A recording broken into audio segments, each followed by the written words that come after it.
kung saan magpapagawa. Ano? Okay? Naunawan? Kasi kayo ang mga original, kayo pa ang walang uniforme. Marami dito mga bago, may mga uniforme na. Naunahan pa kayo. May initiative sila. Diba?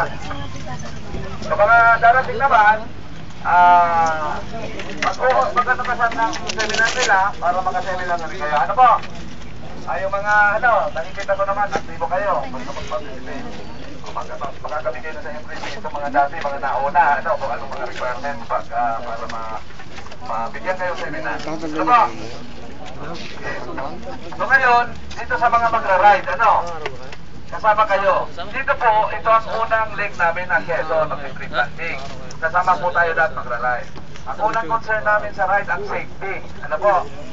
Makinig lang po kayo, mamaya magbibrief po si Captain Dionisio, siya po ang pinaka head ng itong movement natin. Ito po mga nakikita nyo mga member ng Force Multiplier na naka-best. Training po namin sila pag martial. Ibig sabihin pag ayos ng takbo sa kalsada. Susunod lang po kayo sa security para wala pong madisgrasya sa atin, lalo yung sasama sa long ride. Wala yung mga overtake, wala yung dapat i-brief po yan lang mamaya din. Anyway, dito po naman, dito lang yung karamihan sa atin, dito lang naman tayo to the, di ba? To the planting site.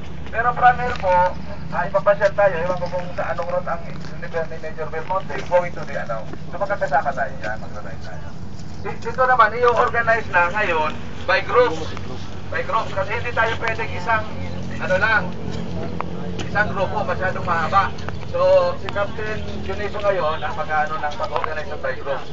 Now, dito sa last group, yung mga hindi kasama, magbigay